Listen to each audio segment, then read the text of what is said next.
Hello friends, आज हम लोग एनएस नॉलेज पॉइंट की तरफ से जो डेली जनरल स्टडीज क्विज है, इसमें हम लोग टोटल आज 10 क्वेश्चंस को देखेंगे। तो आप लोग इसको ध्यान से पढ़िएगा और इसको समझिएगा। पहला हम लोग देखते हैं, ये 19 दिसंबर 2022 का है। पहला है, प्रोटीन पाचन कहाँ से शुरू होता है? प्रोटीन का पाचन क्रिया जो है कहाँ से शुरू होता है? ऑप्शन है आपके पास ग्रास नली, पेट, मलाशय या फिर ग्रसनी। तो इसका जो सही आंसर है वो है पेट। ठीक है, अब हम लोग दूसरा क्वेश्चन देखते हैं। अग्नाशय में कौन सी कोशिकाएं इंसुलिन उत्पन्न करती हैं? यहाँ पे देखिए, अग्नाशय में कौन सी कोशिकाएं इंसुलिन उत्पन्न करती हैं? आपके पास ऑप्शन है बीटा कोशिकाओं के द्वारा, अल्फा कोशिकाओं के द्वारा, डेल्टा कोशिकाओं के द्वारा या उपरोक्त सभी। तो इसका जो सही आंसर है वो है बीटा कोशिकाओं के द्वारा, यानी दूसरा का ए। अग्नाशय में कौन सी कोशिकाएं इंसुलिन उत्पन्न करती है? तो वो करती है बीटा कोशिकाएं।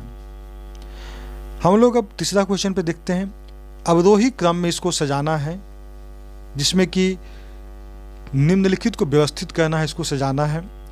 डिओडेनम, जेजुनम और इलियम, ये तीन चीज है, तीनों को अवरोही क्रम। अवरोही क्रम का मतलब होता है घटते क्रम में इसको सजाना है। तो इसके पास आपके पास ऑप्शन है ए, बी, सी, डी। इन चारों ऑप्शन में देखेंगे यही तीन चीज़ है, डुओडेनम, जेजुनम और इलियम। इसको अगर सजाएंगे तो इसका जो सही ऑप्शन हो जाएगा वो हो जाएगा सबसे पहले डुओडेनम, फिर जेजुनम और फिर इलियम। तो ये है अवरोही क्रम में इसको व्यवस्थित किया गया है, घटते क्रम में, डिक्रीजिंग ऑर्डर में। चौथा देखें, एक रोग जो हर थोड़ी अवधि बाद एक विस्तृत क्षेत्र में फसलों को विनाश कर देती है। मतलब एक ऐसा रोग के बारे में बात किया जा रहा है जो कि हर थोड़ी सी अवधि के बाद में, थोड़ी अवधि के बाद में फिर आता है और बहुत बड़े विशाल क्षेत्र को, फसल को विनाश कर देती है। आपके पास ऑप्शन है विशेष क्षेत्रीय, उसे क्या कहते हैं? विशेष क्षेत्रीय कहते हैं, पादप महामारी कहते हैं, या विस्तीर्ण कहते हैं, या फिर कदाचनिक कहते हैं। तो आपके पास सही ऑप्शन इसका जो है उसको पादप महामारी कहते हैं। कम समय के लिए आता है, लेकिन जब आता है तो ये पूरी एरिया के सारे फसल को, एक बहुत बड़े क्षेत्र को, ये फसल को ये नाश कर देता है। हम लोग अब आगे देखते हैं, वो है एक रोग जो हर थोड़ी अवधि बाद एक विस्तृत क्षेत्र में फसलों का विनाश कर देती है। हम लोग देख लिए पादप महामारी है। पांचवा देखें, निम्नलिखित कौन सी बीमारी है जो कि जीवाणु से होती है, बैक्टीरिया से होती है? आपके पास ऑप्शन है एड्स, इन्फ्लुएंजा, पीलिया और चेचक।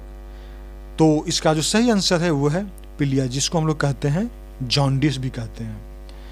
एड्स के बारे में तो पता ही है, वायरल इन्फेक्शन है, इन्फ्लुएंजा ये सब वायरल ही है।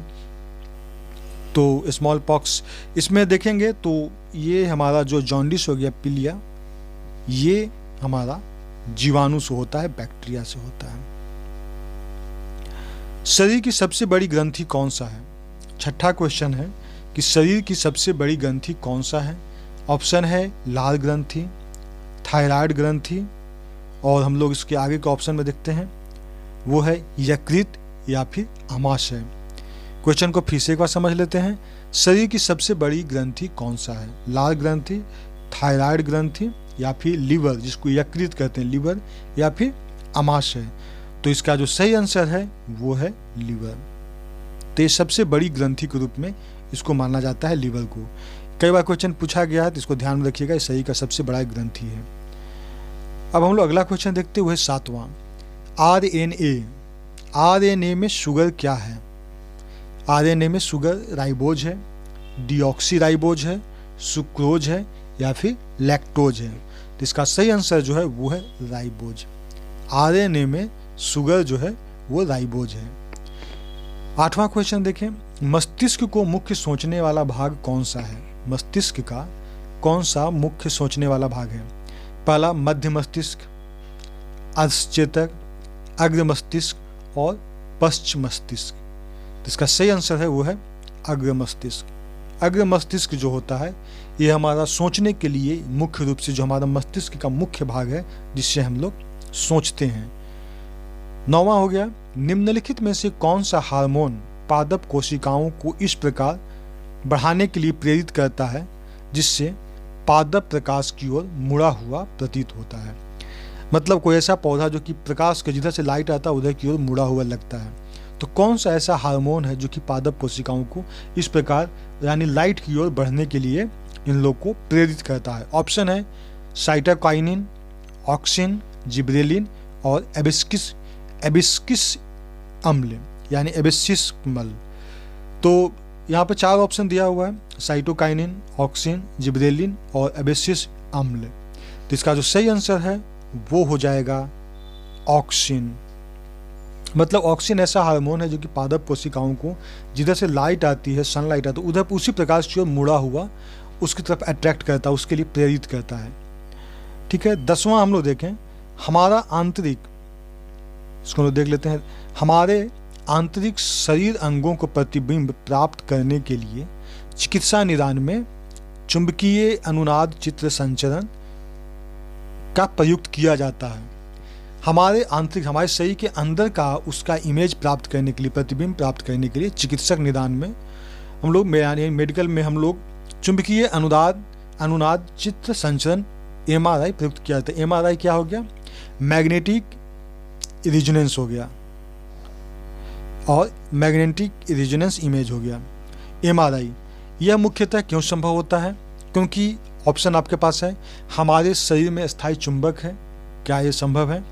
हमारे शरीर में चुंबकीय क्षेत्र जनित करने के लिए MRI बाह्य चुंबक का प्रयोग करता है, क्या यह सही है?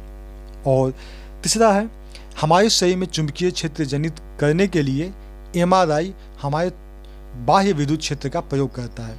और चौथा ऑप्शन वो है, हमारी तंत्रिका कोशिकाओं के साथ आयनों की गति चुंबकीय क्षेत्र पैदा करती है।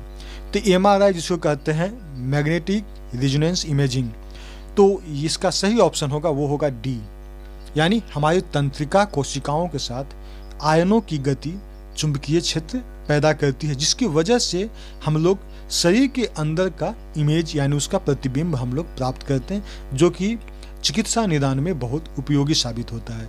तो आज हम लोग बायोलॉजी का यानी जीव विज्ञान का हम लोग मुख्य रूप से 10 MCQ मल्टीपल चॉइस क्वेश्चन देख लिए, जो कि किसी भी एग्जाम के लिए महत्वपूर्ण है। Thank you, thanks for watching.